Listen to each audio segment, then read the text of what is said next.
ভালোবাসার সুধা মোরে দাও রাসূল। আলহামদুলিল্লাহি রাব্বিল আলামিন ওয়াসসালাতু ওয়াসসালামু আলা সাইয়্যিদিল মুরসালিন আম্মা বা'দু ফাউযু বিল্লাহি মিনাশ শাইতানির রাজিম বিসমিল্লাহির রহমানির রহিম। আসসালাতু ওয়াসসালামু আলাইকা ইয়া রাসূলুল্লাহ ওয়া আলা আলিকা ওয়া আসহাবিকা ইয়া হাবিবাল্লাহ। আসসালাতু ওয়াসসালামু আলাইকা ইয়া নবিয়াল্লাহ ওয়া আলা আলিকা ওয়া আসহাবিকা ইয়া নূরাল্লাহ। মাদানী চ্যানেলের দর্শক শ্রোতা, আলহামদুলিল্লাহ আবারও সাপ্তাহিক ধারাবাহিক অনুষ্ঠান সম্প্রীতির কথায় উপস্থিত হয়েছি। যে যেখান থেকে আমাদের অনুষ্ঠান দেখছেন, দূরে কিংবা কাছে, দেশে কিংবা প্রবাসে, সকল দর্শকে জানাই আন্তরিক মোবারকবাদ। প্রতি সপ্তাহে এই দিনে আপনারা মাদানী চ্যানেলে এই চমৎকার অনুষ্ঠান সম্প্রীতির কথা দেখে থাকেন।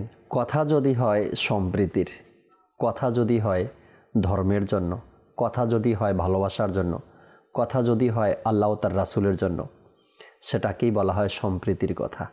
আর এই কথার মধ্যে রয়েছে সওয়াব, এই কথার মধ্যে রয়েছে নেকি, এই কথার মধ্যেই রয়েছে নাজাত। আর এই কথাকে কেন্দ্র করেই মানুষ সম্মান দিবে আপনাকে আমাকে। তাই যেখানেই বসি, যে মজলিসেই বসি, যে অবস্থাতেই বসি, কথা যদি বলতে হয় তবে সম্প্রীতির কথাই বলি, দিনের কথা বলি, ইশকে রসুলের কথা বলি, ভালোবাসার কথা বলি, নবী প্রেমের কথা বলি, রসুলের সাহাবার প্রেমের কথা বলি, আউলিয়া ইকরামের কথা প্রেমের কথা বলি। তবে আল্লাহ চাই ইনশাআল্লাহ তাআলা সেই আলোচনাগুলো, সেই কথাগুলোই আপনাকে দামি করে দিবে। যদি আমরা দেখি কোরআনে পাকের মধ্যে, তবে ইদ্রিস আলাইহিস সালাতু ওয়াস সালাম, তার নাম ইদ্রিস, জানেন কি আপনি? সে দরজ দিতে দিতে ইদ্রিস হয়েছে, অর্থাৎ তার নাম ইদ্রিস, দরজ দেওয়ার কারণে। এরপরে গাউসে পাকের ব্যাপারে জিজ্ঞাসা করেন যে গাউসে পাক কত পরিমাণে দরজ দিত, অর্থাৎ কথা বলতেন তো সম্প্রীতির কথা বলতেন, ভালোবাসার কথা বলতেন, দিন ইসলামের কথা বলতেন। যখন সুযোগ হয়, যেখানে বসি, যে অবস্থাতে থাকি, কমপক্ষে সম্প্রীতির কথা, অর্থাৎ আল্লাহ তার রাসূল, প্রেম, ভালোবাসা, সাহাবায়ে নবী আলাইহিস সালাতু ওয়াস সালামদের এই ধরনের কথাগুলো যেন আমরা বেশি বলে আল্লাহ বোঝার তৌফিক দিক। আজকে ইনশাআল্লাহ তাআলা এমন কিছু আলোচনা করব।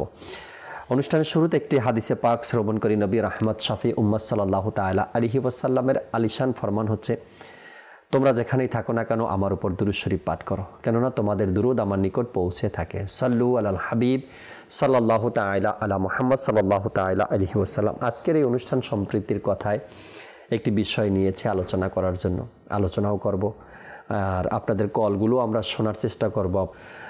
আল্লাহ চাই ইনশাআল্লাহ তাআলা দুই একটা কালামও অ্যাড করার চেষ্টা করব। আজকের যে অনুষ্ঠানের সম্প্রীতির কথায় আজকে যে বিষয়টি আমরা নিয়েছি, খুবই চমৎকার, খুবই মজাদার এবং অনেক কিছু জানার আছে, অনেক কিছু বোঝার আছে।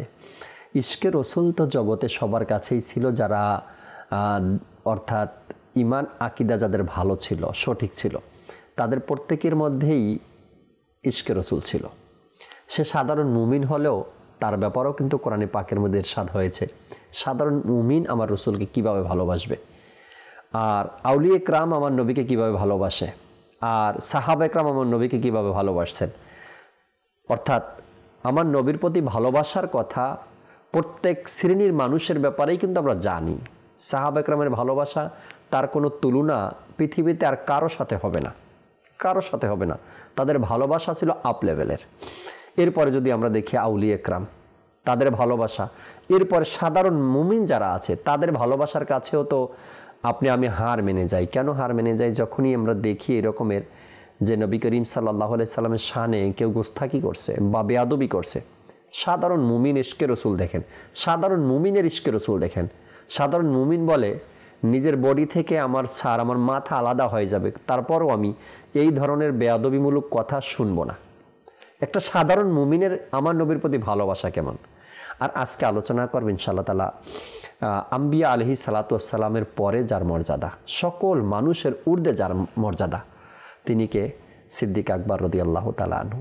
আজকে আলোচনা করব সেই সিদ্দিক আকবর রাদিয়াল্লাহু তাআলা আনহুর ইশকে রসুল নিয়ে, তার ভালোবাসা নিয়ে, তার প্রেম ভালোবাসা কেমন ছিল নবীর প্রতি, এই বিষয়টা নিয়ে আল্লাহ চাই ইনশাআল্লাহ তাআলা। দাওয়াত ইসলামীর মাকতাবাতুল মদিনায় চমৎকার এক কিতাব আছে, আশিকে আকবর নাম। আশিকে আকবর কেন বলা হয় তাও আজকে আমরা ইনশাআল্লাহ তাআলা বিস্তারিত জানার চেষ্টা করব। আশিকে আকবর কখন হতে পারে একজন মানুষ, কোন লেভেলের, কোন ধরনের, প্রেম ভালোবাসা অন্তরে থাকলে আশিকে আকবার হওয়ার সেই উপাধি পেয়েছে। আল্লাহ চাই চমৎকার কিছু কথা আলোচনা হবে। আজকে আমাদের সাথে আব্দুল মোত্তালিব ভাই আছেন, তার থেকে আজকের এই বিষয় নিয়ে চমৎকার কিছু কথা হয়তো আমরা আজকে জানতে পারবো কোরআন ও হাদিস থেকে। আর ইনশাআল্লাহ তাআলা কালামও শোনাবো, আপনাদের কলও শুনবো, SMS পড়ারও চেষ্টা করো। মোত্তালিব ভাই কেমন আছেন? মাশাআল্লাহ মাশাআল্লাহ, আল্লাহ তাআলা কবুল করেনি। আজকের যে বিষয় সম্প্রীতির কথাই অনুষ্ঠানে সিদ্দিক আকবর রাদিয়াল্লাহু তাআলা আনহু ইশকে রসুল। যদি দেখি আমরা সিদ্দিক আকবর রাদিয়াল্লাহু তাআলা আনহুর ইশকে রসুলের কথা বা ইশক কেমন ছিল এর বর্ণনা কোরআনে পাকের মধ্যে এবং হাদিসে মোবারকার মধ্যে, এবং প্রায় সাহাবা একরাম সিদ্দিক আকবরের ইশকে রসুলের উদাহরণ দিয়েছেন। আউলিয়া একরাম যারা, ওলামা একরাম যারা, এরপরে ফোকা একরাম যারা, তারা সিদ্দিক আকবর রাদিয়াল্লাহু তাআলা আনহুর ইশকে রসুলের কথা বর্ণনা করছেন, তাই না? তো আজকের অনুষ্ঠানে সিদ্দিক আকবরের প্রেম ভালোবাসা নিয়ে কিছু কথা যদি শোনাতেন আমাদেরকে। আলহামদুলিল্লাহি রাব্বিল আলামিন ওয়াসসালাতু ওয়াসসালামু আলা সাইয়্যিদিল মুরসালিন আম্মা বা'দ ফাআউযু বিল্লাহি মিনাশ শাইতানির রাজিম বিসমিল্লাহির রহমানির রহিম। আলহামদুলিল্লাহ, সিদ্দিক আকবর রাদিয়াল্লাহু তাআলা আনহু হচ্ছে সেই ব্যক্তি যাকে অনুসরণ করার ব্যাপারে আল্লাহ পাক কোরআনে পাকের মধ্যে ইরশাদ করেছেন। আজকে মুসলমান নানা ফিতনায় জর্জরিত, নানাভাবে নানা দিক নানামুখী আক্রমণ মুসলমানের মাঝে, এবং সকলে মুসলমানের ঈমানকে কিভাবে ধ্বংস করা যায়, অসংখ্য দল জামাত এরকম সৃষ্টি হয়ে গেছে। এখন সাধারণ মানুষ প্রশ্ন করে আসলে আমরা কাকে অনুসরণ করব, কিভাবে চলবো এবং কিভাবে পেলে আসলে মুক্তির পথ পাবো এবং কিভাবে পেলে আসলে আমরা সঠিক ইসলামের উপর অটল থাকবো, অবিচল থাকবো। তো এই ব্যাপারে আমরা যদি কোরআন এবং হাদিস দেখি, তো কোরআন ও হাদিস আবু বকর সিদ্দিক রাদিয়াল্লাহু তাআলা আনহুর ব্যাপারেই বলে যে তাকে তোমরা অনুসরণ করো। আল্লাহ পাক কোরআনে পাকের মধ্যে ইরশাদ করেছেন বিসমিল্লাহির রহমানির রহিম কুনু রাব্বানিয়িন। আল্লাহ পাক বলেন তোমরা আল্লাহ ওয়ালা হয়ে যাও। জি। আবু আব্বাস আতা রহমাতুল্লাহ তাআলা আলাইকে প্রশ্ন করা হলো যে এখানে আমরা কার মতো হব, আল্লাহ ওয়ালা তো হব, কার মতো হব? তো আবু আব্বাস আতা রহমাতুল্লাহ তাআলা আলাই বলেন যে তোমরা আবু বকর সিদ্দিক, এখানে মূলত আল্লাহ তাআলা এটাই বলেছেন যে তোমরা আল্লাহওয়ালা হবে। মূলত আবু বকর সিদ্দিক রাদিয়াল্লাহু তাআলা আনহু যেমন আল্লাহওয়ালা ছিলেন তেমন আল্লাহওয়ালা হবে। সুবহানাল্লাহ। এরপর তিনি আরো ব্যাখ্যা বিশ্লেষণ করেন যে কেন আবু বকরের মতো রব্বানিয়িন আল্লাহওয়ালা হবে তোমরা। তো বলেন যে পৃথিবী যদি এদিক থেকে সেদিক হয়ে যায়, পৃথিবী যদি উল্টেও যায়, দুর্ঘটনা ঘটে, এরকম কোনো কিছু হয়ে যায়, তবু আবু বকর সিদ্দিক রাদিয়াল্লাহু তাআলা আনহু তার মনে যে আল্লাহ পাকের যে ভালোবাসা, তাওহীদ, ঈমান, সেটা যেরকম আছে সেটা ওই রকমই থাকবে, এর মধ্যে বিন্দু পরিমাণে নড়চড় হবে না। আমরা আজকে বিভিন্ন জায়গায় বিভিন্ন কিছু পড়ি, অনেকের পড়া অনেকের লেখা খুব ভালো লাগে, তার লেখাটা অনেক গোছালো, তার আলোচনা অনেক গোছালো, তার অনেক কিছু। তো এগুলো দেখার পর কি হয়, ঈমানের মধ্যে অনেক সময় অনেক ঘাটতি দেখা দেয় যে এই এত সুন্দর আলোচনা করেছে, তার লেখা এত সুন্দর, সে কি ভুল বলতে পারে? তার লেখাটা কি মিথ্যা হতে পারে? এত সুন্দর, এত শিক্ষিত মানুষ। তো এই যে এটা মূলত একটা উদাহরণ যে এই ধরনের হাজারো বিষয় যদি আবু বকর সিদ্দিক রাদিয়াল্লাহু তাআলা আনহুর মাঝে তার সামনে উপস্থাপন করা হতো, তো তার যে ঈমান ছিল সেই ঈমানে যে আমরা যেমন দ্বিধায় পড়ে যাই, আবু বকর সিদ্দিক রাদিয়াল্লাহু তাআলা আনহুর ক্ষেত্রে তেমনটা হতো না। যখন হুজুর সাল্লাল্লাহু আলাইহি ওয়াসাল্লামের মেরাজ সম্পর্কে বিভিন্ন জন বিভিন্ন কটূক্তি করলো, তো এটা তো বিশ্বাসযোগ্য ছিল না বাহ্যিকভাবে, যে এটা আসলে কিভাবে হতে পারে। তো এটা হচ্ছে একটা উপমা যে কোন রব্বানিয়ুন আবু আব্বাস আতা রাহমাতুল্লাহ তাআলা আলাইহি তিনি যে উপমা দিলেন যে দুনিয়া যদি এদিক থেকে সেদিক হয়ে যায়, তার যে ঈমান ছিল সেই ঈমানের মধ্যে বিন্দু রকম কোন রকম ঘাটতি, এদিক সেদিক নড়চড় হওয়ার কোনো সুযোগ ছিল না। আল্লাহ পাক সেই ঈমান তাকে দান করেছেন। তো সুতরাং আমাদেরকে তার মতোই হতে বলা হয়েছে যে আমরাও যেন তার মতো হয়ে যায়। আল্লাহ রাসূল সাল্লাল্লাহু আলাইহি ওয়াসাল্লাম এবং আল্লাহর প্রতি তার যে বিশ্বাস ছিল, তারা যেটা বলেছে মানে কি সত্য বলেছে, এখানে আকলের গোড়া দোনানোর কোনো কিছু নেই। আবু বকর সিদ্দিক রাদিয়াল্লাহু তাআলা আনহু ছিলেন ওইরকম। আরো সহজভাবে যদি কোরআন মেরাজের যে বিষয়টা আপনি তুলে ধরছিলেন, যে কেউ এসে বলছিল, হে আবু বকর তুমি শুনছো, তোমার নবী তো দাবি করছে সে এক রাতের মধ্যে মেরাজ করেছেন, আল্লাহর দিদার করেছেন। সিদ্দিক আকবরের কি উত্তর ছিল? যদি আমার নবী বলে থাকেন তবে এর মধ্যে কোনো ভুল নেই, কোনো ভুল, সত্যি এটাই।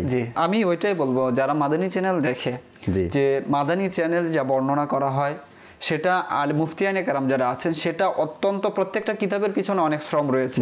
কতগুলো যে তাফতিশ হওয়ার পর একটা কিতাব আপনাদের সামনে আসে। তারপর হচ্ছে এই যে মাদানী চ্যানেল বা দাওয়াতে ইসলামী প্রকাশনা যে মাকতাবাতুল মদিনা রয়েছে, এরা যে কিতাব বের করে, এটা হচ্ছে ওই 1400 বছর থেকে হয়ে বুজুর্গানের দিনের যে তরিকা ছিল, তাদের যে বিশ্বাস ছিল, তাদের যে ভালোবাসাটা ছিল, সেটাই মূলত দাওয়াতে ইসলাম এই মাদানী চ্যানেল বা মাকতাবাতুল মদিনা মানুষের কাছে পৌঁছে দেয়। সুতরাং আপনার কাছে যখন এরকম আসবে, মিষ্টভাষী অনেকে হতে পারে, আপনার চোখের সামনে আসবে অনেক সুন্দর লেখক, যার লেখার মধ্যে হয়তো কোনো ভুল নেই, এত গোছালো, কিন্তু না, আপনি ওই ফাঁদে পা দিয়েন না। তো ওই আবু বকর সিদ্দিক রাদিয়াল্লাহু তাআলা আনহুর কাছে যারা গিয়েছিল, তারা কিন্তু যুক্তি নিয়ে গিয়েছিল যে একজন মানুষের ক্ষেত্রে এটা হতে পারে না। তারা হুজুর সাল্লাল্লাহু আলাইহি ওয়াসাল্লামকে সাধারণ মানুষ ভেবেছিল। তারা বলেছিল কি হুজুর সাল্লাল্লাহু আলাইহি ওয়াসাল্লামকে, ওয়ামা আনতা, যে আপনি কিছু নয়, ইল্লা, যে আপনি হচ্ছেন আমাদের মতোই মানুষ। তো এটা ছিল তাদের দাবি। কিন্তু আবু বকর সিদ্দিক রাদিয়াল্লাহু তাআলা আনহু কি বলেছেন, আমার নবী যেটা একবার মুখ থেকে বের করেছেন সেটার মধ্যে কোনো বিন্দু পরিমাণে ভুল নেই, সেটা সত্যিই হবে। এমন কথা হচ্ছে যে আমরা আসলে অনুসরণ যে বিষয়টা, কোরআন পাকের মধ্যে যদি আমরা প্রশ্ন করি যে আমরা আসলে কাকে অনুসরণ করব, তো আল্লাহ পাকের ইরশাদ হচ্ছে ওয়াত্তাবি' সাবিলা মান আনাবা ইলাইয়া, তোমরা ওই ব্যক্তির পথকে অনুসরণ করো যে আমার দিকে প্রত্যাবর্তন করেছে। সুবহানাল্লাহ। তো এখানে বলা হচ্ছে এই আয়াত কার শানে নাজিল হয়েছে, কাকে বলা হয়েছে, যে আল্লাহ পাকের দিকে প্রত্যাবর্তন করেছে তার রাস্তাকে অনুসরণ করতে বলা হয়েছে।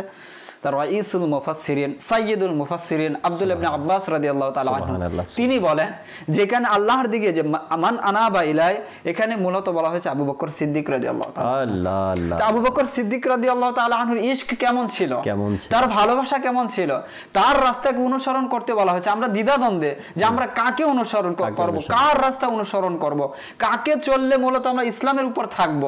তো আবু বকর সিদ্দিক রাদিয়াল্লাহু তাআলা আনহুকে নিয়ে নেন না। যখন তিনি হেরা গুহায়, যখন তিনি হুজুর সাল্লাল্লাহু আলাইহি ওয়াসাল্লাম গুহার ভিতরে প্রবেশ করলেন, সাওর গুহায়, গুহার ভিতরে প্রবেশ করলেন, তিনি নিজের জামাটাকে ছিঁড়ে গর্তগুলোকে বন্ধ করলেন। কোরআন ও হাদিসের কোথায় ছিল নিজের জামাকে এভাবে ছেঁড়ার কথা? যে সকল গর্ত বন্ধ করার পরও যখন একটি গর্ত বাকি ছিল, একটি গর্ত মাত্র বাকি ছিল, সেই গর্তটা কি দিয়ে বন্ধ করলেন? নিজের পা দিয়ে। অতঃপর সেখানে পা দিয়ে কেন বন্ধ করেছেন? যে কোনো বিষাক্ত প্রাণী থাকতে পারে, দংশন করলে যেন আমাকেই করে, হ্যাঁ আমারই যেন মৃত্যু হয়। এই কোরআন হাদিসে কোথায় ছিল এভাবে নিজেকে সঁপে দেওয়া মৃত্যুর হাতে? কোথায় ছিল? কিন্তু কি দেখেন ইশক, কি ছিল? ভালোবাসা। আলী রাদিয়াল্লাহু তাআলা আনহু যখন খাইবার যুদ্ধ থেকে ফিরে আসছিলেন হুজুর সাল্লাল্লাহু আলাইহি ওয়াসাল্লাম, আর হুজুর সাল্লাল্লাহু আলাইহি ওয়াসাল্লাম যখন তার পা মুবারকে বা কুলের মাঝে মাথা রেখে ঘুমাচ্ছিলেন, আর এদিকে নামাজ কাজা হয়ে যাচ্ছে, যে নামাজের ব্যাপারে আল্লাহ পাক এত তাকিদ দিয়েছেন, আলী রাদিয়াল্লাহু তাআলা আনহু সাহস করলেন না।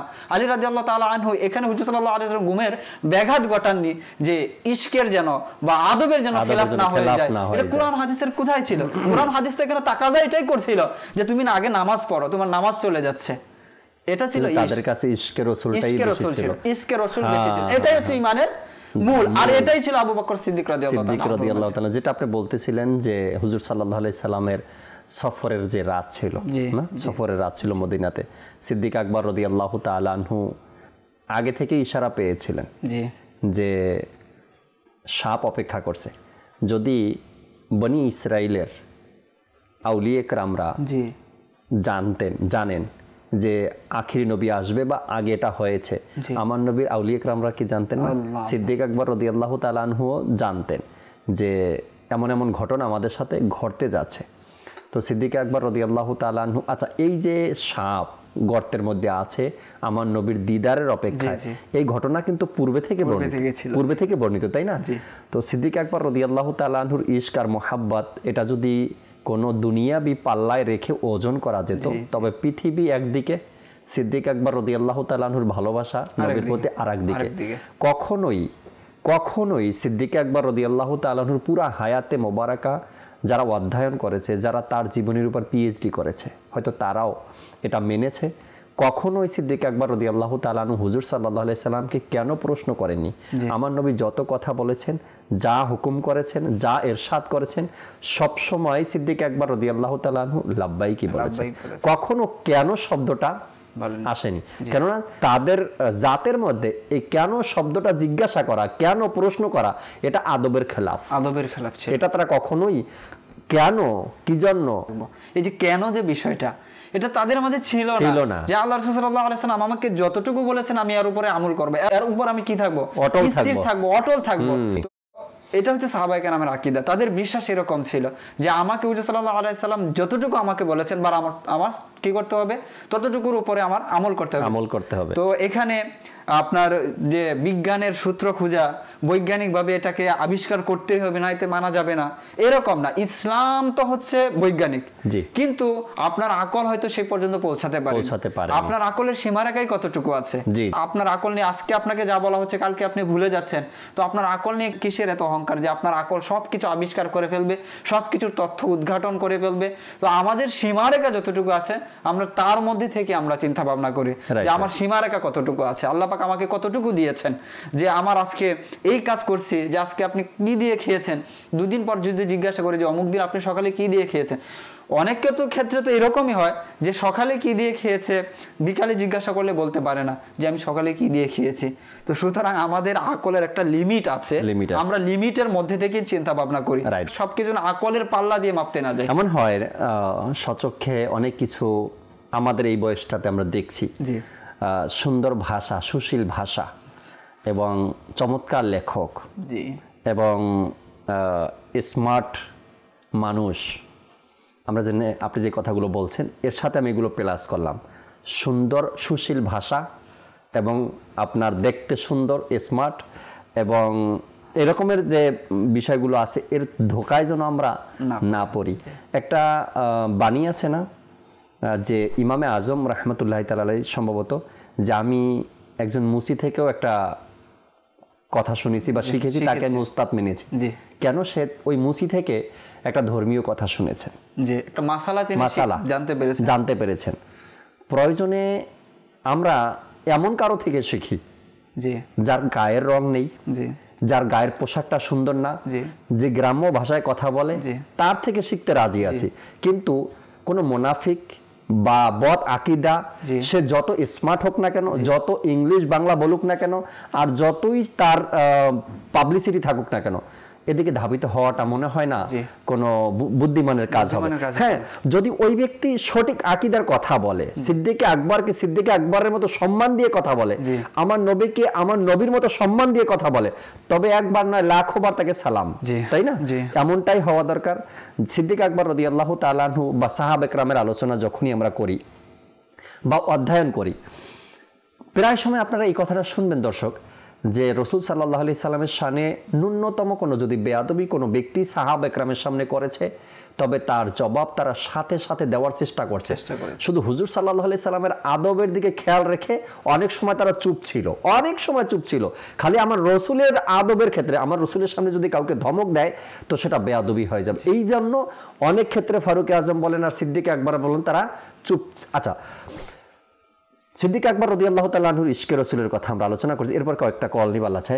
তো সিদ্দিক আকবর রাদিয়াল্লাহু তাআলা আনহু প্রকাশ্যে যখন জানতে পারলো মানুষ যে তিনি ইসলাম ধর্ম গ্রহণ করছেন, তার পূর্বে থেকেই ওই পরিবেশে ওই সমাজে সিদ্দিক আকবরের একটা মান ছিল, সিদ্দিক আকবরের একটা ওয়েট ছিল, সিদ্দিক আকবরের একটা সম্মানের লেভেল ছিল। তার কারণ উবাইদুল্লাহ বিন তালহা রাদিয়াল্লাহু তাআলা আনহু যখন তিনি ব্যবসার কাজে শহরের বাইরে গেলেন, তালহা বিন উবাইদুল্লাহ রাদিয়াল্লাহু তাআলা আনহু, তো সেখানে গিয়ে কোনো এক ব্যক্তির কাছ থেকে তিনি শুনলেন যে তোমাদের জিজ্ঞাসা করলেন তুমি কোন শহর থেকে আসছো? বললাম মক্কা থেকে আসছি।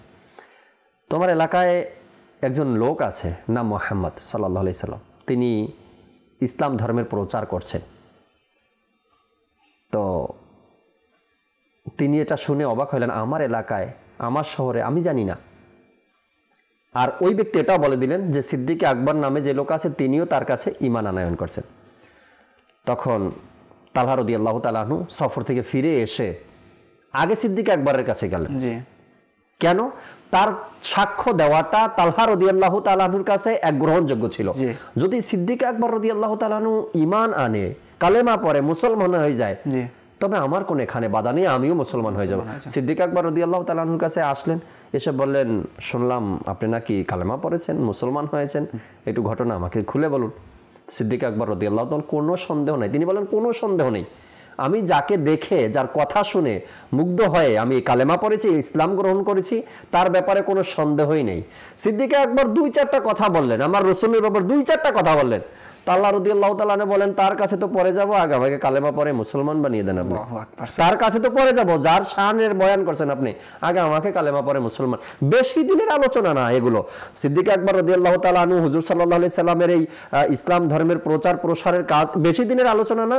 আর তালহা রাদিয়াল্লাহু তাআলা আনহুর বয়স ওই সময় বেশি একটা ছিল না। এর মধ্যে তিনি কেমন চমৎকার ভাবে নেকির দেওয়া দিলেন তালহা রাদিয়াল্লাহু তাআলাকে, আর ইসলাম ধর্ম তিনি গ্রহণ করতেন। সিদ্দিক আকবর রাদিয়াল্লাহু তাআলার মধ্যে ইশকে রাসূলের একটা প্রভাব ছিল, আর প্রত্যেকটা কথার মধ্যে তাসির ছিল। আল্লাহ বোঝার তৌফিক দিলে আরো আলোচনা শুনবো। মুতালিব ভাই থেকে 2-1টা কল নিয়ে নিই আগে। জি, কল শুনিয়ে দিন। মতিয়ার রহমান, দিনাজপুর। আমি মাদানী চ্যানেলের শ্রোতা। আপনাদের মাদানী চ্যানেল খুব ভালো লাগে, খুবই সুন্দর লাগে। মাশাআল্লাহ, সুন্দর অভিমত আপনি দিয়েছেন, আপনার মনের কথাগুলো শেয়ার করলেন। আল্লাহ আপনাকে ভালো রাখুক। পরবর্তী কল দেন। আমার নাম মোহাম্মদ সুহান, আমার বাসা মুন্সিগঞ্জ। মাদানী চ্যানেল অনুষ্ঠান অত্যন্ত সুন্দর একটি অনুষ্ঠান। মাদানী চ্যানেলকে অত্যন্ত ধন্যবাদ, এত সুন্দর একটি অনুষ্ঠান আমাদেরকে উপহার দেওয়ার জন্য। আল্লাহ, মুন্সিগঞ্জ থেকে আপনি কল করেছেন আমাদেরকে, নাকি আপনার বাড়ি মুন্সিগঞ্জ? আল্লাহ পাক আপনাকেও ভালো রাখুক, সুস্থ রাখুক, সবসময় সাথে থাকবেন। পরবর্তী কল দেন। খাগড়াছড়ি জেলা থেকে বলতেছি। আমার নাম মোহাম্মদ ইয়াসিন। মাদানী চ্যানেল আমি গুরুত্ব সহকারে সকাল সন্ধ্যা অল টাইমে দেখি আমি অনেক কিছু শিখতেছি, বুঝতেছি, এখনো চলতেছে। আমার জন্য একটু দোয়া করেন।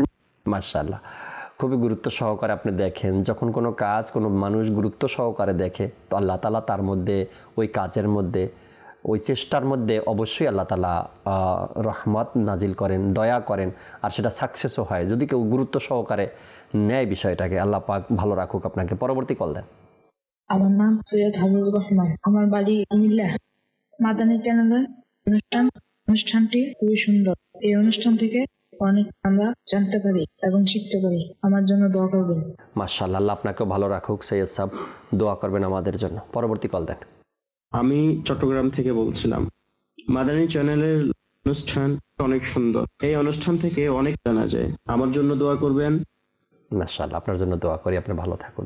জি দর্শক শ্রোতা, আমরা আলোচনা শুনছিলাম সিদ্দিক আকবর রাদিয়াল্লাহু তাআলা আনহুর ইশকে রাসূল নিয়ে। ইশকে রাসূলের কথা শুনছিলাম। একটা মানকাবাত শুনলে কেমন হয়? হ্যাঁ, সিদ্দিক আকবর রাদিয়াল্লাহু তাআলা আনহুর একটি মানকাবাত আমরা শুনি এই মুহূর্তে মাদানী চ্যানেলে এই অনুষ্ঠানের মাধ্যমে। এরপর আবারও কিছু আলোচনা শুনবো আমরা ইনশাআল্লাহ তাআলা। জি, মানকাবাত শুনিয়ে দিন সিদ্দিক আকবর রাদিয়াল্লাহু তাআলা আনহুর।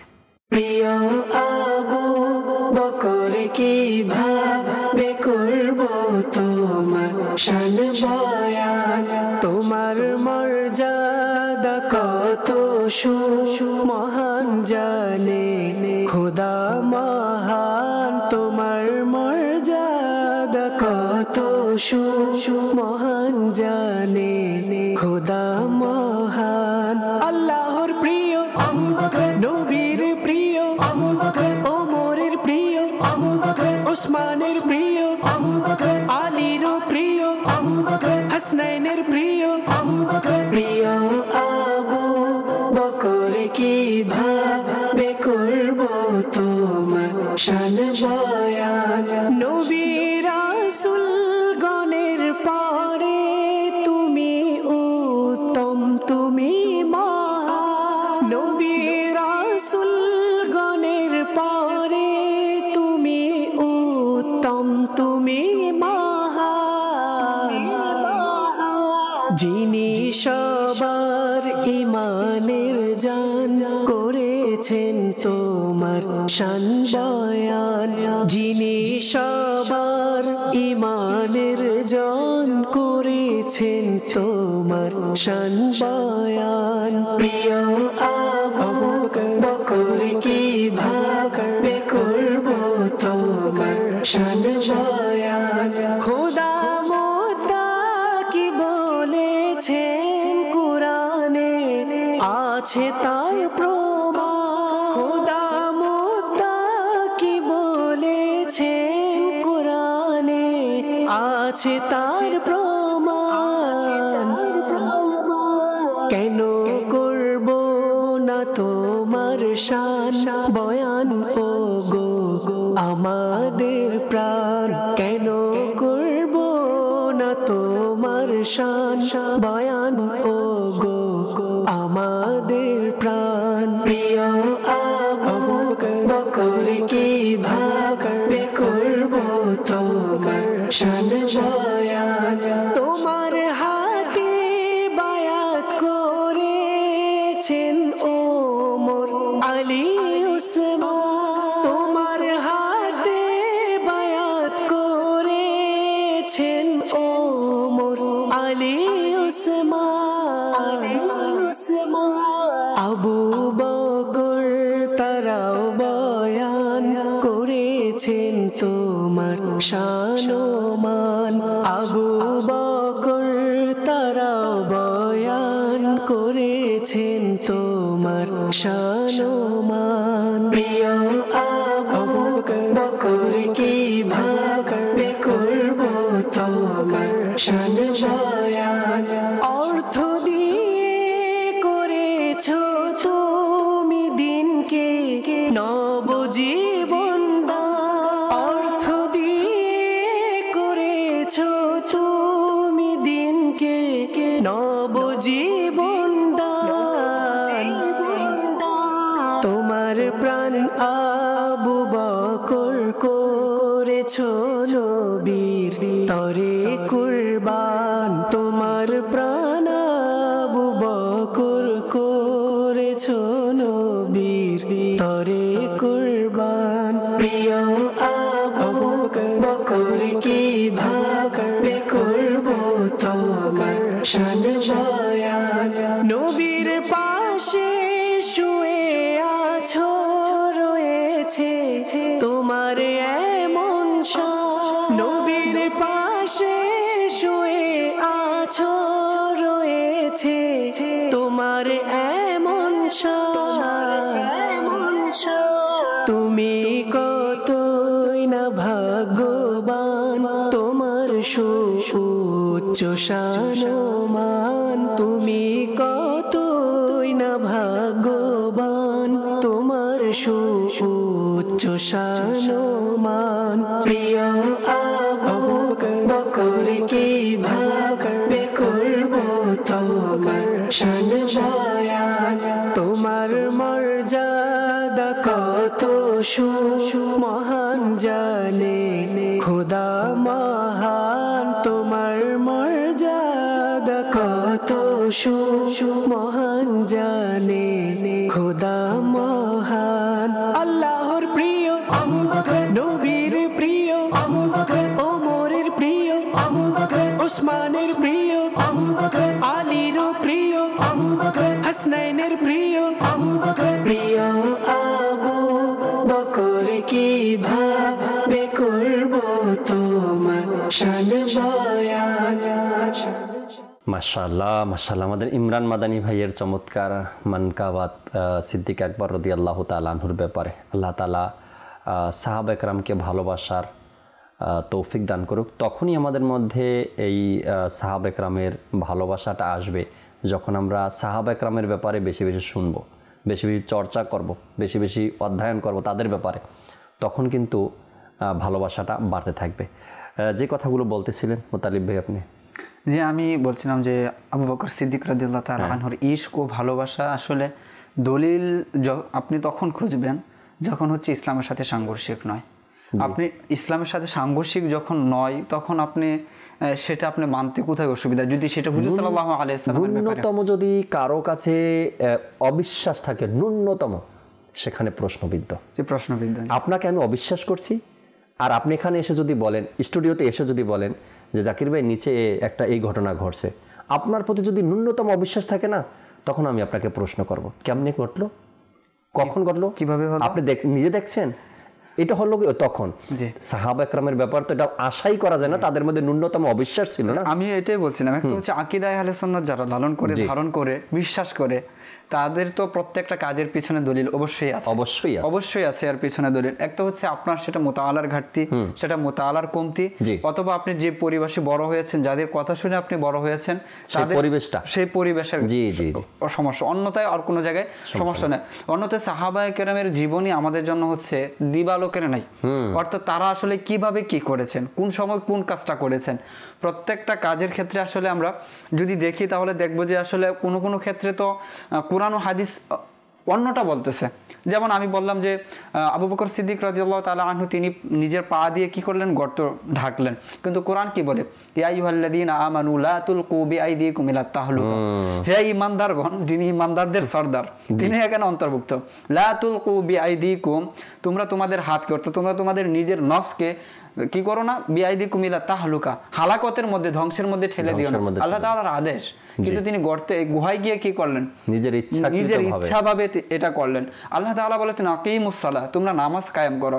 আলী রাদিয়াল্লাহু তাআলা আনহু কি করলেন, যে হুজুর সাল্লাল্লাহু আলাইহি ওয়াসাল্লামের ব্যাঘাত ঘটে যাবে, অনুরূপভাবে সাহাবায়ে কেরামের যে জীবনী আছে, যত সাহাবায়ে কেরাম সকলে হুজুর সাল্লাল্লাহু আলাইহি ওয়াসাল্লামের জন্য সবার আগে সামনে গিয়ে উপস্থিত হয়েছেন। সাআদ বিন আবি ওয়াক্কাস রাদিয়াল্লাহু তাআলা আনহু, তালহা বিন উবাইদুল্লাহ রাদিয়াল্লাহু তাআলা আনহুর কথা বলেছেন, যারা আপনার উহুদের ময়দানে, বদরের ময়দানে তারা নিজের জীবনকে বাজি রেখে দিয়েছিলেন হুজুর সাল্লাল্লাহু আলাইহি ওয়াসাল্লাম। একটা আঘাত যেন আমি বেঁচে থাকতে হুজুর সাল্লাল্লাহু আলাইহি ওয়াসাল্লামের সামনে না আসে। যখন বদরের যুদ্ধ হবে তখন তো সাহাবায়ে কেরামের মধ্যে এভাবে বলছিলেন, কুন্না নুকাতিলু মিন ইয়ামিনিকা আন ইয়ামিনিকা আন শিমালিকা আন আমামিকা আন খালফিকা, এভাবে তারা বলছিলেন যে ইয়া রাসূলুল্লাহ, আজকে আমরা তো লড়াই করব এরকম ভাবে যে আজকে আপনার ডান দিক থেকেও আমরা লড়বো, আপনার বাম দিক থেকেও আমরা লড়বো, আপনার সামনের দিক থেকেও আমরা লড়বো, আপনার পিছন দিক থেকে আমরাই লড়বো। অর্থাৎ আপনার কিছু করতে হবে না, আমাদের জীবন যতক্ষণ পর্যন্ত আছে, আমাদের শিরায় যতক্ষণ পর্যন্ত রক্ত চলমান আছে ততক্ষণ পর্যন্ত কেউ আপনার কাছে আসতে পারবে না। এমনকি আলী রাদিয়াল্লাহু তাআলা আনহু বলেন না যে উহুদ বদরের ময়দানে যখন হুজুর সাল্লাল্লাহু আলাইহি ওয়াসাল্লামের জন্য ছাউনি স্থাপন করা হলো, তখন হুজুর সাল্লাল্লাহু আলাইহি ওয়াসাল্লামকে কে পাহারা দিবে? সেই সময়কার যে মুসলমানদের যে অবস্থা ছিল, আল্লাহ পাক কোরআনে বলেছেন যে তোমরা ছিলে দুর্বল, ওয়ান্তুম আযিল্লা, তোমরা ছিলে দুর্বল, আল্লাহ তাআলার পক্ষ থেকে সাহায্য এসেছে, আল্লাহ তাআলা সাহায্য করে। ওই সময়কার অবস্থা যেখানে মুসলমানদের কাছে কিছু নেই, আর ওইদিকে কি হচ্ছে, কত কি তাদের অস্ত্র সজ্জিত, কত দামি দামি তাদের সবকিছু ছিল, কিন্তু সেই জায়গায় আবু বকর সিদ্দিক রাদিয়াল্লাহু তাআলা আনহু দাঁড়িয়ে গেলেন যে আজ রাতে হুজুর সাল্লাল্লাহু আলাইহি ওয়াসাল্লামের পাহারাদার হচ্ছে আমি। হুজুর সাল্লাল্লাহু আলাইহি ওয়াসাল্লামের কাছে যদি কেউ আসতে চায় প্রথমে আমার সাথে তার সংঘর্ষ হবে। যখন হুজুর সাল্লাল্লাহু আলাইহি ওয়াসাল্লাম হিজরতের জন্য যাচ্ছিলেন, তখন আবু বকর সিদ্দিক রাদিয়াল্লাহু তাআলা আনহু কখনো সামনে, কখনো পিছে, কখনো ডানে, কখনো বামে। হুজুর সাল্লাল্লাহু আলাইহি ওয়াসাল্লাম প্রশ্ন করলেন, আবু বকর এরকমটা কেন করছো? তো বললেন, ইয়া রাসূলুল্লাহ, জানি না কখন শত্রু কোন দিক থেকে আসে, সর্বপ্রথম যেন আমাকে আঘাত করে, আমার দেহে যতক্ষণ পর্যন্ত প্রাণ আছে ততক্ষণ পর্যন্ত কেউ আপনাকে স্পর্শ করতে পারবে না, আপনাকে কোনো ক্ষতি করতে পারবে না, কেউ ক্ষতি করতে পারবে না। এটা হচ্ছে ইশক, এই ছিল ভালোবাসা। তারা দলিল দেখেননি, তারা কি করেননি, ওই আকলের ঘোড়া দৌড়াননি যে আমার সন্তান আছে, আমারও ভবিষ্যৎ আছে, আমি যদি মারা যাই তাহলে তাদের কি হবে। আবু বকর সিদ্দিক রাদিয়াল্লাহু তাআলা আনহুর যদি আসলে বিষয়টা দেখি যে তিনি আসলে ইশকে রাসূল তার মধ্যে কিরকম ছিল। আপনি একজন ব্যবসায়ী, সোসাইটি আপনি বসবাস করেন, আপনি জানেন যে সকলে অমুকের সাথে বসবাস করতে নিষেধ করে দিয়েছে, বয়কট করে দিয়েছে, যে তার সাথে চলাই যাবে না। আর আপনি হচ্ছেন সমাজের একজন প্রতিষ্ঠিত ব্যক্তি, আপনার ব্যবসার নাম দাম আছে, আপনার ব্যবসার সাথে আপনার পরিবারের সবকিছু সম্পৃক্ত, অর্থাৎ আপনার ব্যবসা চলে যাবে মানে কি আপনার পরিবারের যে একটা অবস্থা আছে সেই অবস্থায় আপনার ডাউন হয়ে যাবে এবং সমাজে আপনি বয়কট হবেন। সেই জায়গা থেকে আবু বকর সিদ্দিক রাদিয়াল্লাহু তাআলা আনহু কি করলেন, যখন শুনলেন যে হুজুর সাল্লাল্লাহু আলাইহি ওয়াসাল্লামের কালমার দাওয়াত দিচ্ছেন, সাথে সাথে লাব্বাইক বলে বয়কট। এলাকার মানুষ কি বয়কট করবে, কি করবে, আমার পরিবারের অবস্থা কোথায় যাবে? তাদেরকে সিদ্দিকে একবার বয়কট করেছেন, তাদের সাথে আর কোনো সম্পর্ক নেই। তো এটা হচ্ছে ইশকে রাসূল, এটা হচ্ছে ভালোবাসা। আচ্ছা, এই যে তার ইশক, এই ভালোবাসার কারণে তার ঈমানের মর্যাদাটা কোথায় পৌঁছে গিয়েছিল? সুবহানাল্লাহ, আল্লাহু আকবার। মুমিনের আমলনামার যে ডায়েরি তখন শুরু হবে যখন সে লা ইলাহা ইল্লাল্লাহ মুহাম্মাদুর রাসূলুল্লাহ ঈমান আনবে। ঈমান আনার পর কি হবে, মুমিনের আমলনামার ডায়েরি লেখা শুরু হবে। এর আগে তার তো খাতাই খুলবে না। তো সেই ঈমানদারদের যিনি সরদার, তার ব্যাপারে হুজুর সাল্লাল্লাহু আলাইহি ওয়াসাল্লাম কি বলেছেন, লাউ উজিনা ঈমানু আবি বকরিন বিঈমানি আহলিল আরদি লা রাজাহা। যে আবু বকর সিদ্দিক তার যে এই যে ভালোবাসা, আমার প্রতি এই যে ভালোবাসা, এই ভালোবাসার কারণে তার যে ঈমানের মর্যাদাটা কোথায় পৌঁছে গিয়েছে, যে বলা হচ্ছে যে আবু বকরের ঈমান যদি পাল্লায় রাখা হয় আর অন্য পাল্লায় সমস্ত দুনিয়ার মানুষের ঈমান রাখা হয়, লা রাজাহা, আবু বকরের ঈমানের পাল্লা হবে ভারী। সুবহানাল্লাহ। এখানে চমৎকার কথা উলামায়ে কেরামগণ উল্লেখ করেছেন যে একটা হচ্ছে নিছক ইলম জ্ঞান, আরেকটা হচ্ছে অভিজ্ঞতার জ্ঞান। আমরা জানি সকলে আল্লাহ পাক সামিয়া, আল্লাহ পাক বাসির, আল্লাহ পাক রহিম, আল্লাহ পাক রহমান, আল্লাহ পাক সত্তার, আল্লাহ পাক গফফার, আল্লাহ পাক নূরুস সামাওয়াতি ওয়াল আরদ কামিশকাতিন ফিহা মিসবাহ। এই বিষয়গুলো কি আমরা জেনেছি, আমরা জানি এবং আমরা বিশ্বাস করি। আরেক হচ্ছে যে সরাসরি সেগুলোকে অভিজ্ঞতার মাধ্যমে জানা, সরাসরি দেখা, অভিজ্ঞতার মাধ্যমে। হুজুর সাল্লাল্লাহু আলাইহি ওয়াসাল্লাম আল্লাহ পাককে দেখেছেন, আল্লাহ পাককে জেনেছেন।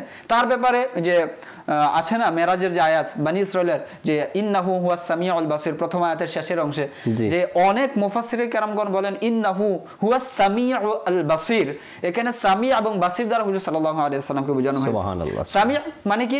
তিনি আল্লাহ পাকের কথা সরাসরি শুনেছেন। আচ্ছা, আমরা আল্লাহ পাকের কথা বিশ্বাস করি আল্লাহ পাক শুনেন, কখনো আমরা শুনিনি, আমরা শুনি, এটা হচ্ছে আমাদের ইলম, আমরা কোরআন হাদিস থেকে জেনেছি, এটা আমাদের এক প্রকারিক।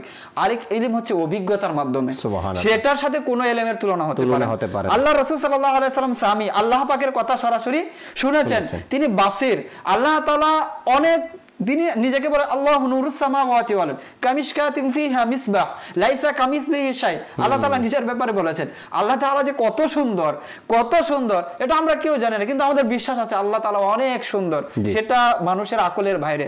কিন্তু সেই সৌন্দর্যকে কে দেখেছেন? হুজুর সাল্লাল্লাহু আলাইহি ওয়াসাল্লাম, আল বাসির যাকে বলা হয়েছে। যে মেরাজের রজনীতে হুজুর সাল্লাল্লাহু আলাইহি ওয়াসাল্লাম আল্লাহকে কি করেছেন? দেখেছেন। আমরা জান্নাতের ব্যাপারে শুনেছি, আমাদের ইলম জান্নাত আছে, কিন্তু হুজুর সাল্লাল্লাহু আলাইহি ওয়াসাল্লাম অভিজ্ঞতা সচক্ষে দেখেছেন।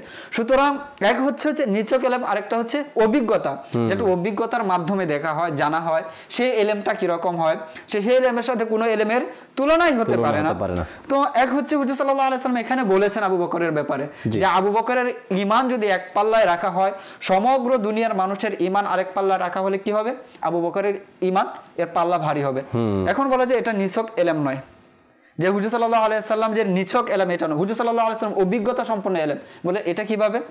ধরুন হুজুর সাল্লাল্লাহু আলাইহি ওয়াসাল্লাম মেরাজের রজনীতে যখন তিনি বলছেন যে আমি দেখলাম, আমি জান্নাতে প্রবেশ করলাম, প্রবেশ করার পর দেখি একটি পাল্লা আনা হয়েছে, এই পাল্লায় আমাকে বসানো হয়েছে, অতঃপর আরেক পাল্লা আমার সকল উম্মতকে বসানো হয়েছে, সকল উম্মতের চেয়ে আমার পাল্লাটা ভারী হয়ে গেল। অতঃপর হুজুর সাল্লাল্লাহু আলাইহি সাল্লাম বলেন যে অতঃপর আমার পাল্লায় আবু বকর সিদ্দিককে রাখা হলো, আর সমগ্র মাখলুককে আরেক পাল্লায় রাখা হলো। আবু বকর যে জায়গায় ছিল, যে পাল্লায় ছিল, সেই পাল্লা ভারী হয়ে গেল। তো এটা হচ্ছে অভিজ্ঞতা। হুজুর সাল্লাল্লাহু আলাইহি সাল্লাম বলেছেন লা উযিনা ঈমানু আবি বকরিন বিঈমানি আহলিল আরদ। এটা নিছক ইলম ছিল না, হুজুর সাল্লাল্লাহু আলাইহি সাল্লাম জান্নাতে দেখিয়ে এসেছেন যে আবু বকরের ঈমানটা কি রকম ছিল। আর ঈমানের বদলত ঈমানটা আসলে এভাবে এসেছে, এই ঈমানটা এই পর্যায়ে পৌঁছাচ্ছে কিভাবে? সে হুজুর সাল্লাল্লাহু আলাইহি সাল্লামের ভালোবাসায়, হুজুর সাল্লাল্লাহু আলাইহি সাল্লামের ভালোবাসায় নিজের জানকে উৎসর্গ করে দেওয়া। ঘরে কি আছে, খাবারের কি আছে, সম্পদ কি রেখে এসেছি, আমার সন্তান কিভাবে চলবে দেখেন নাই। ডাক দিয়েছেন যুদ্ধের জন্য সম্পদ দিতে হবে, সকল কিছু নিয়ে উপস্থিত হয়েছে। ইসলামের বিধিবিধান কি, শরীয়তের বিধিবিধান কি? রাহে খুদায় সম্পদ ততটুকু ব্যয় করবে যে 1/3 ঊর্ধ্বে যেন সেটা না যায়, 1/3 ঊর্ধ্বে যেন না যায়। কিন্তু আবু বকর সিদ্দিক রাদিয়াল্লাহু তাআলা আনহু 1/3 কি, আমার ঘরে শুধু আমি এটাই রেখে এসেছি, চুলার ছাই পর্যন্ত নিয়ে আসছেন না। ইতিহাস যেটা আমাদেরকে সাক্ষী দেয়। একটা ছোট্ট উদাহরণ দেই, দুনিয়াবি উদাহরণ। যখন আমরা কারোর সাথে সুসম্পর্ক গড়তে চাই, তখন সবসময় অপেক্ষায় থাকি তার মন মতো যেন হয়, সে যেটা চায়।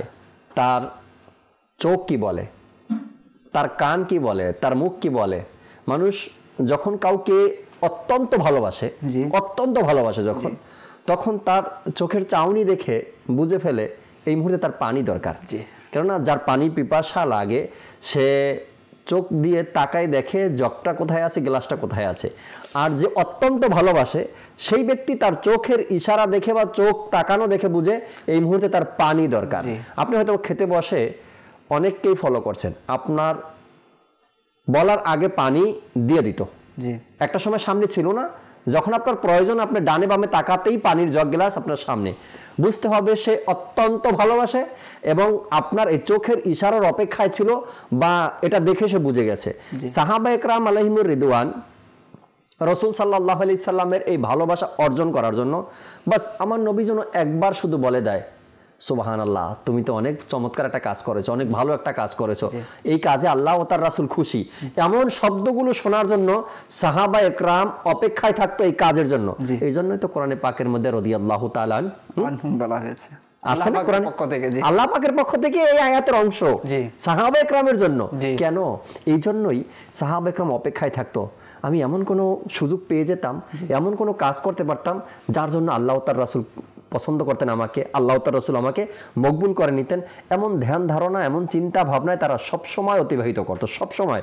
এই জন্যই তো দেখবেন বেলাল হাবশী রাদিয়াল্লাহু তাআলা আনহুর ব্যাপারটা যখন দেখি, তাকে কতভাবে কষ্ট দিয়েছে, তারপরও সে কালেমা অস্বীকার করেন নাই। কিন্তু এরপরে সিদ্দিক আকবর রাদিয়াল্লাহু তাআলা আনহু, যেটা আপনি বলছিলেন, সামাজিকভাবে তার সাথে মিশতে নিষেধ করা হয়েছে, সিদ্দিক আকবরের কাছে কেউ যাবে না, এমনকি একটা সময় সিদ্ধান্ত নিয়েছে সে যেখানে বসবাস করতো সেখান থেকেও তাকে বের করে দিবে। তারপরে সে কালেমাকে ভুলেনি, অস্বীকার করেনি। এরপরে ফারুক আজম রাদিয়াল্লাহু তাআলা আনহুকে দেখেন, এত অঢেল সম্পত্তির মালিক ছিল, ধন সম্পত্তির মালিক ছিল, কালেমা পড়ার পরে, ইসলাম গ্রহণ করার পর অনেক বড় বড় ব্যবসায়িক তার থেকে বিদায় নিয়েছে, নেই আগের মতো ব্যবসা নেই। তারপরেও কিন্তু সে জানেন, ওসমানে গনি রাদিয়াল্লাহু তাআলা আনহু আত্মীয় স্বজন যারা ছিল তারা সবাই বিদায় নিয়েছে ওসমানে গনি থেকে।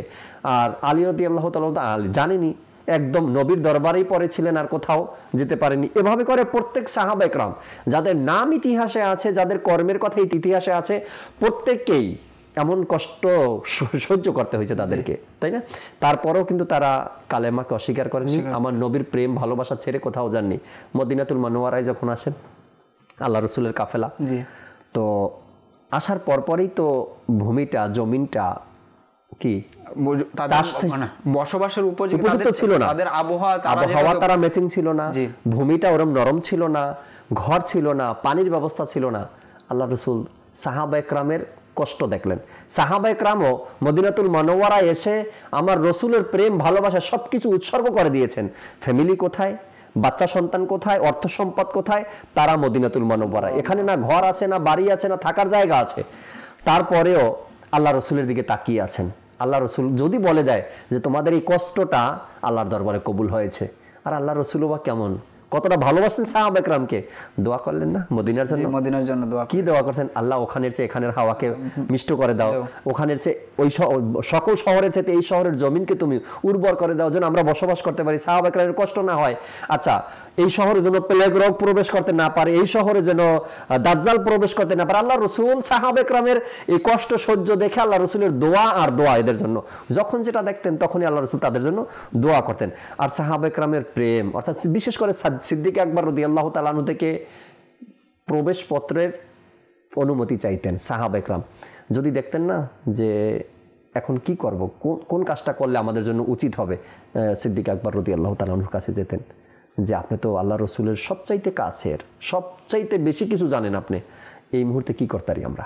সিদ্দিক আকবর রাদিয়াল্লাহু তাআলা পরামর্শ নিতেন, এরপর ওই কাজগুলো করতেন, এভাবে তোমরা করো। তো সিদ্দিক আকবর রাদিয়াল্লাহু তাআলা আনহু, সিদ্দিক আকবর, তার মতো প্রেম ভালোবাসার উদাহরণ, তার মতো খৌফে খোদা, তার মতো ইশকে রসুল, তার মতো ইবাদত রিয়াজত, তার মতো দায়িত্ব জিম্মাদারি আর কার উদাহরণ আছে?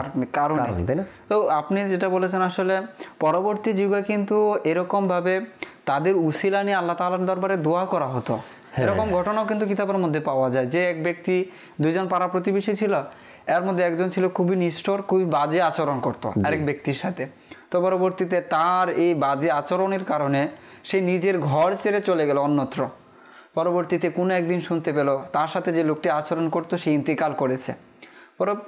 তো তাকে এই সংবাদটি দেওয়ার জন্য বা তার কাছে একজন ব্যক্তি আসলো, সে ব্যক্তি অনেক উঁচু ছিল, সুঠাম দেহের অধিকারী ছিল। তো বলো তুমি আমার সাথে আসো। তো যে ব্যক্তি বর্ণনা করছেন, আমি ভয় পেয়ে গেলাম, না জানি কোথায় যাচ্ছি, লোকটিকে তিনি আমাকে নিয়ে গেলেন ওই যে আমার প্রতিবেশী যে আমাকে কষ্ট দিয়েছিল, তার কবরে আমাকে নিয়ে যাওয়া হয়। নিয়ে যাওয়ার পর তার কবরকে উন্মুক্ত করা হয় এবং দেখানো হয় সে ব্যক্তি জান্নাতের মধ্যে আছে, বাগানে। তো তিনি বললেন যে আমার হক নষ্ট করেছে, আমার সাথে এরকমটা আচরণ করেছে, সে বাগানের জান্নাতের মধ্যে আছে, এত আরামের মধ্যে আছে, এর কারণ কি? আমি কারণ জানতে চাই। তখন তিনি বলেন যে এই ব্যক্তি নামাজের পর এই দোয়া করত। তো সেই দোয়াটা কি? যে বলেন আল্লাহুম্মা আরদি আন আবি বকরিন ওয়া উমর ওয়া উসমানা ওয়া আলিয়িন ইরহামনি বিহুব্বিহিম। তিনি বলেন যে ওই ব্যক্তি এইভাবে দোয়া করতো নামাজের পর, হে আল্লাহ তুমি সন্তুষ্ট হয়ে যাও আবু বকরের উপর, ওমরের উপর, উসমান, আলী রাদিয়াল্লাহু তাআলা আনহুম, তাদের উপর সন্তুষ্ট হয়ে যাও। অতঃপর বলে ইরহামনি বিহুব্বিহিম, তাদের ভালোবাসার যে অবস্থায় তাদের ভালোবাসার ওয়াসিতায় আমাকে তো আমার প্রতি তুমি রহম করো।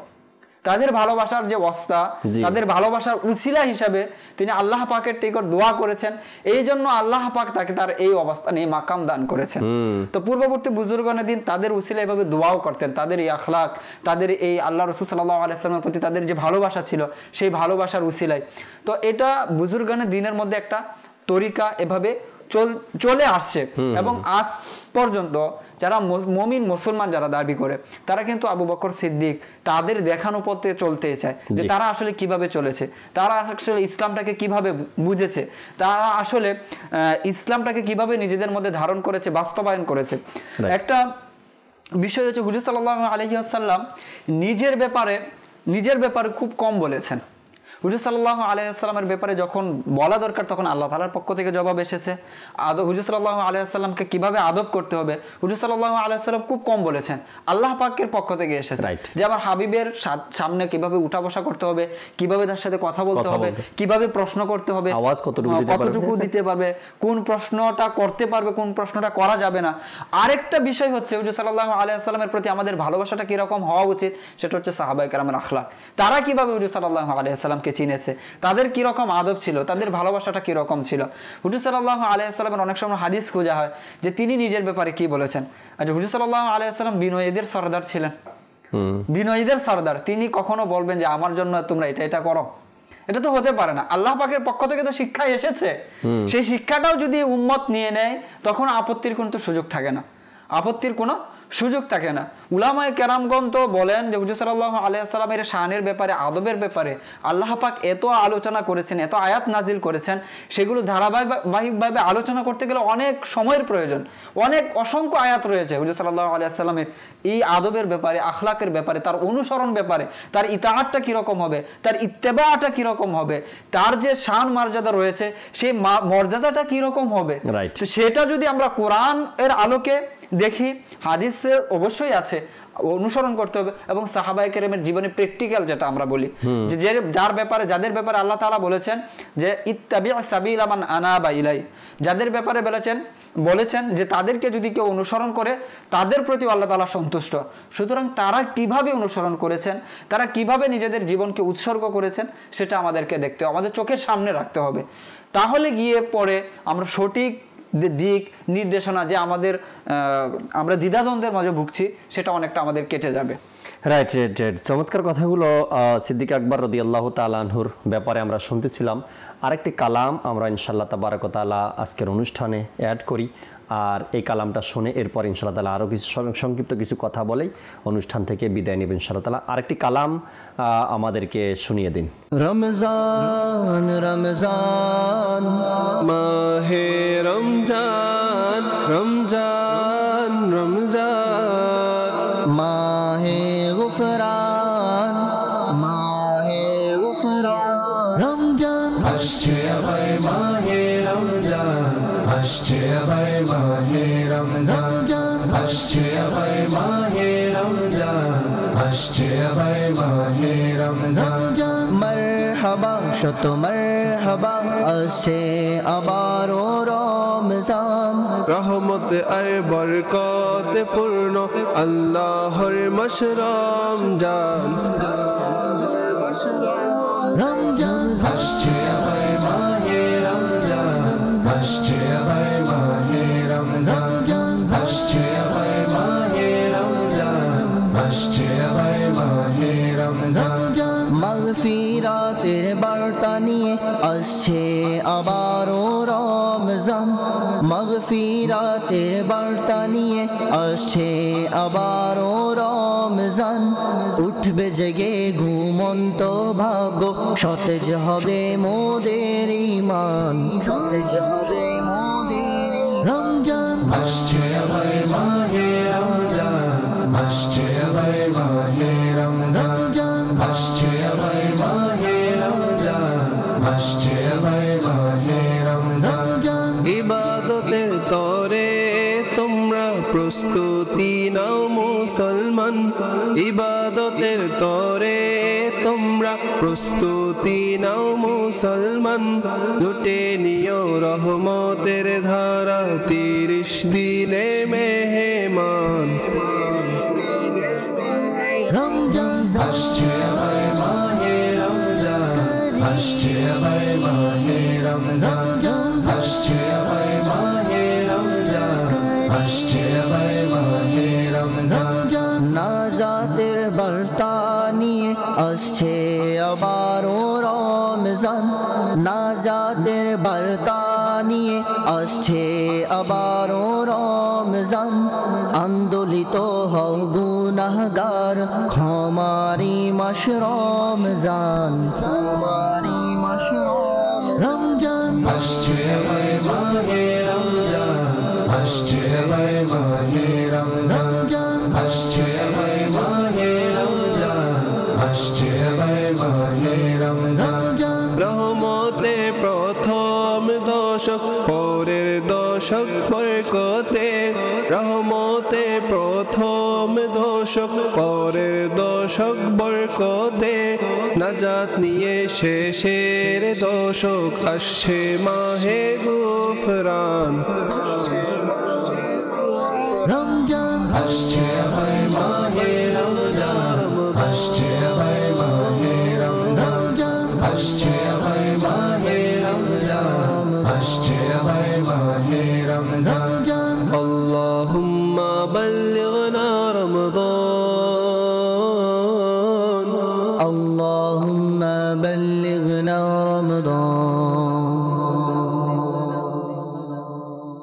সুবহানাল্লাহ, সুবহানাল্লাহ। কালাম শুনে হয়তো অনেকেরই মন অনেক আরও আনন্দিত হচ্ছে, এই কারণে মাহে রমজানের আগমন ঘটতেছে। রমজানের কালাম আমরা শুনলাম।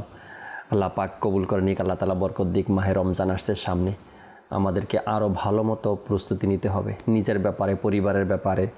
হ্যাঁ, রমজানে যত খরচ করতে পারবেন এটা কিন্তু বিফলে যাবে না।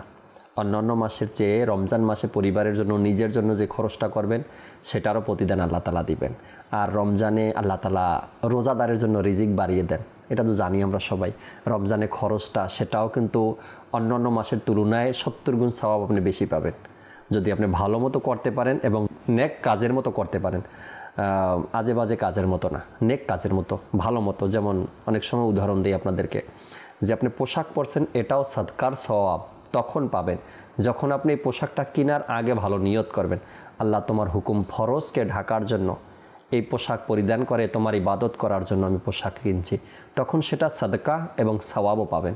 আর যদি এমনি বা দরকার বা একটু স্টাইল করার জন্য, তবে সওয়াবও পাবেন না আর এটাতে কোনো কাজ হবে না। আর যদি লোক দেখানো হয় তবে তো গুনাই গুনাহ। রমজান মাস আসছে, যত বেশি সম্ভব হয় নিজের সন্তানদের পিছনে খরচ করা, যত বেশি সম্ভব হয় পরিবার পরিজনকে ভালো খাবারের আয়োজন করে দেয়া, নিজের জন্য কিছু করা। নিজের জন্য করা বলতে নিজেও ভালো খাবার খাওয়া। মাহে রমজান তো আল্লাহ ইনশাআল্লাহ তাআলা এর প্রতিদানও পাবেন আর সওয়াবও পাবেন, আর রিজিকের ব্যবস্থা আল্লাহ তাআলার পক্ষ থেকে আল্লাহ করে দিবেন ইনশাআল্লাহ তাআলা। যে আলোচনা আমরা করছিলাম সিদ্দিক আকবর রাদিয়াল্লাহু তাআলা আনহুর ইশক আর মুহাব্বত আর ভালোবাসা নিয়ে, শেষ কিছু কথা মুতালিব ভাই থেকে শুনবেন ইনশাআল্লাহ তাবারক ওয়া তাআলা। সিদ্দিক আকবর রাদিয়াল্লাহু তাআলা আনহুর চমৎকার এক দিক, যেটা কিতাবের মধ্যে আমরা প্রায় সময় দেখি বা অনেকে আলোচনা করেন, পড়েন। যারা পড়েন তারা তো জেনে যান, যারা না পড়েন তারা হয়তো আলোচনা থেকে, মানুষের ওলামা ইকরাম থেকে জেনে যান। সিদ্দিক আকবর রাদিয়াল্লাহু তাআলা আনহু নবী করিম সাল্লাল্লাহু তাআলা আলাইহি ওয়াসাল্লামের প্রতি কেমন দুর্বল ছিল তিনি, অর্থাৎ নবীর প্রতি সিদ্দিক আকবর কেমন দুর্বল ছিলেন।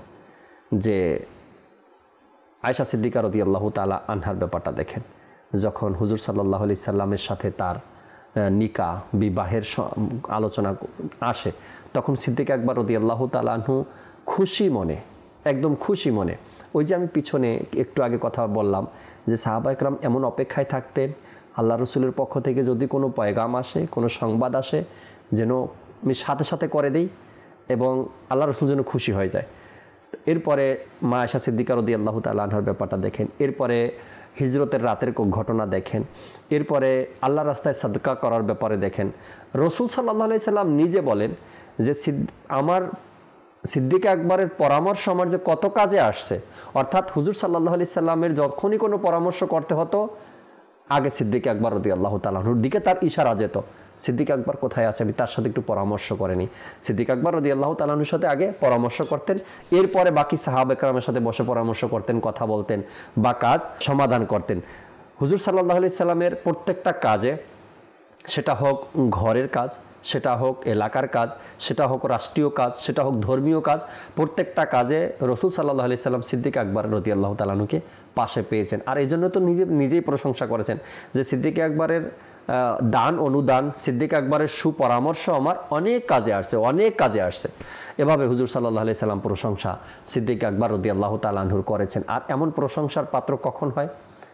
যখন মন মতো করে, ইচ্ছা মতো পাই। হ্যাঁ, একটা হয় না তালিব ভাই, আপনি চলার ক্ষেত্রে, অফিসিয়াল ক্ষেত্রে হোক বা পারিবারিক ক্ষেত্রে হোক, আপনার মাইন্ড সেট আপের মতো যদি কাউকে না পান তো হয় না, মানে মনও টিকে না। সেটা অফিস হইলে অফিসের মধ্যে ভালো লাগে না, পারিবারিক হলে সেখানেও তেমন কথা বলে কাজ করে শান্তি পাওয়া যায় না, চাকরির ক্ষেত্রে হোক বা মসজিদ মাদ্রাসা যেখানেই বলেন, যদি নিজের মাইন্ড সেট আপের সাথে মিল জিল রাখে এমন একজন মানুষ না পাওয়া যায় কর্মক্ষেত্রেও, তো সেখানে ইজি মনে হয় না নিজেকে। আমাদের প্রিয় নবী রাসূল আরবি সাল্লাল্লাহু আলাইহি ওয়াসাল্লামের একটি উপাধি হচ্ছে আল মুস্তাফা, সুবহানাল্লাহ, যাকে আল্লাহ পাক চয়ন করেছেন, বেছে নিয়েছেন।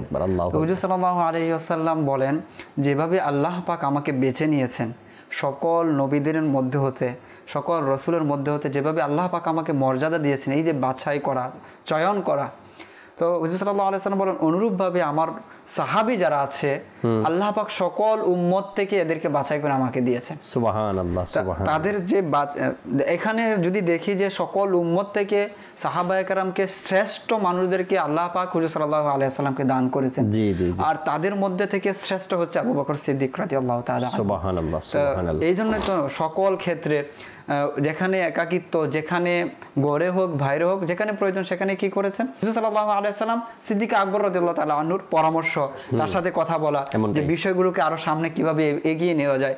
তো এক তো হচ্ছে সকল সাহাবায়ে কেরামকে কে চয়ন করেছে?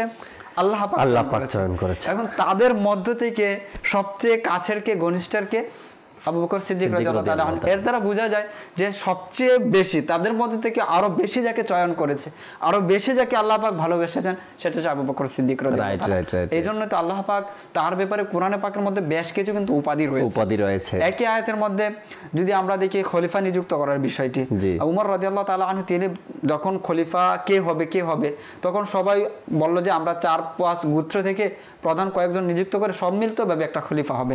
তো উমর ফারুক রাদিয়াল্লাহু তাআলা আনহু দাঁড়িয়ে গেলেন, যে বললেন কোরআনের আয়াত সান ইয়াসনাইনি ইদ হুমা ফিল গারি ইয়াকুলু লিসাহিবিহি লা তাহজান ইন্নাল্লাহা মাআনা, যে তোমরা খলিফা হবে, ঠিক আছে আমার কথা শোনো, বলো তো তোমাদের মধ্য থেকে কাকে আল্লাহ পাক সানি বলেছে? এক নাম্বার তো হুজুর সাল্লাল্লাহু আলাইহি ওয়াসাল্লাম আল্লাহ পাকের, দ্বিতীয় নাম্বার কাকে আল্লাহ পাক বলেছেন? বলে আবু বকর সিদ্দিক রাদিয়াল্লাহু তাআলা আনহুকে আল্লাহ পাক সানি বলেছে, যে প্রথম জনের দ্বিতীয় জন হচ্ছে কে এসে তার একের অনুপস্থিতিতে যে আসবে তাকেই তো সানি বলা হয় অবশ্যই। দ্বিতীয়ত বলা হচ্ছে যে তোমরা সবাই নিজেকে সাহাবী বলছো হুজুর সাল্লাল্লাহু আলাইহি ওয়াসাল্লামের, বলো তো আল্লাহ পাক কাকে সাহাবী বলেছেন হুজুর সাল্লাল্লাহু আলাইহি ওয়াসাল্লামের? লিসাহিবিহি, কার জন্য এসেছে? সুবহানাল্লাহ, আবু বকর সিদ্দিক রাদিয়াল্লাহু তাআলা আনহুর জন্য। বলে তো আল্লাহ পাক কার ব্যাপারে বলেছেন যে আল্লাহ পাক আমাদের সাথে আছেন? বলে কেউ নাই। আবু বকরের ক্ষেত্রে আল্লাহ পাক বলেছেন। সুতরাং আবু বকর হচ্ছেন সেই ব্যক্তি যার একই আয়াতের মধ্যে আল্লাহ পাক 3টি এরকম উপাধি রয়েছে। আল্লাহ পাক আবু বকরের জন্যই বলেছেন আত ওয়াত্তাকওয়া, আত সর্বশীল দানশীল যেটি, ওয়াত্তাকওয়া সর্বোচ্চ তাকওয়ার অধিকারী যিনি, যার একটু আগে আমরা শুনেছিলাম ওয়াত্তাবি সাবিলা মান আনাবা ইলাই, তার পথকে অনুসরণ করো, সে কে? আবু বকর সিদ্দিক রাদিয়াল্লাহু তাআলা। আমাদেরকে বলা হয়েছে আল্লাহওয়ালা হয়ে যাওয়ার জন্য। তো আল্লাহওয়ালা কার মতো আল্লাহওয়ালা হবো? সেটা হচ্ছে আবু বকর সিদ্দিক রাদিয়াল্লাহু তাআলা আনহু। তো আবু বকর সিদ্দিক রাদিয়াল্লাহু তাআলা আনহু আল্লাহ তাআলার পক্ষ থেকে যে মর্যাদাগুলো পেয়েছেন, এটা হুজুর সাল্লাল্লাহু আলাইহি ওয়াসাল্লাম, হুজুর সাল্লাল্লাহু আলাইহি ওয়াসাল্লামকে প্রথমে তিনি ভালোবেসেছেন, তার জন্য নিজের প্রাণকে উৎসর্গ করেছেন, অতঃপর তার যে ঈমানের যে লেভেল সেটা আস্তে আস্তে উপরে উঠেছে। সুবহানাল্লাহ, সুবহানাল্লাহ। মা আয়েশা সিদ্দিকা রাদিয়াল্লাহু তাআলা আনহার চমৎকার একটা কথা কিতাবের মধ্যে, যে তিনি রাদিয়াল্লাহু তাআলা আনহা বলেন যে হুজুর সাল্লাল্লাহু আলাইহি সাল্লামকে আমি কয়েকবার এক একটা বিষয় এক এক সময় একই ধরনের প্রশ্ন করেছিলাম, একই ধরনের প্রশ্ন কয়েকটা ক্ষেত্রে করেছি। তিনি বলেন একবার আমার বাবা সকল সাহাবা একরামকে নিয়ে যুদ্ধের ময়দানে ছিলেন, তো আল্লাহ রসুল সাল্লাল্লাহু আলাইহি সাল্লাম হুজরা মোবারকে, আমি বললাম ইয়া রাসূলুল্লাহ যুদ্ধের ময়দানে যুদ্ধ চলছে, আপনি হুজরায় একটু দোয়া করেন তাদের জন্য। আল্লাহ রসুল মুস্কি হাসলেন আর বললেন যুদ্ধের ময়দানে সিদ্দিক আকবর আছে, সিদ্দিক আকবর আছে। আর একবার সাহাবা একরাম সফরে ছিলেন, তো ওখান থেকে সংবাদ আসছে আল্লাহ রসুলের কাছে কোনো একটা বিপদ হয়েছে, তাদেরকে ডাকাতে ধরছে বা শত্রুরা, এমন কোনো সংবাদ আসছে। সিদ্দিক আকবর রাদিয়াল্লাহু তাআলা আনহু সেখানে ছিলেন। মা আয়েশা সিদ্দিকা রাদিয়াল্লাহু তাআলা আনহা বলেন, ইয়া রাসূলুল্লাহ, আব্বাজানও সেখানে আছে, অন্যান্য সাহাবা একরামও আছে, সেখানে কোনো বিপদ ঘটছে, দোয়া করেন। রাসূল সাল্লাল্লাহু আলাইহি ওয়াসাল্লাম দোয়া না করে সান্ত্বনা দিচ্ছেন, ওই কাফেলাতে সিদ্দিক আকবরও আছে। মানে সিদ্দিক আকবর আছে মানে ওখানে সমস্যার সমাধান যেভাবে হোক না কেন সিদ্দিক আকবর সমস্যার সমাধান করে, এরপরে আসবে সেখান থেকে।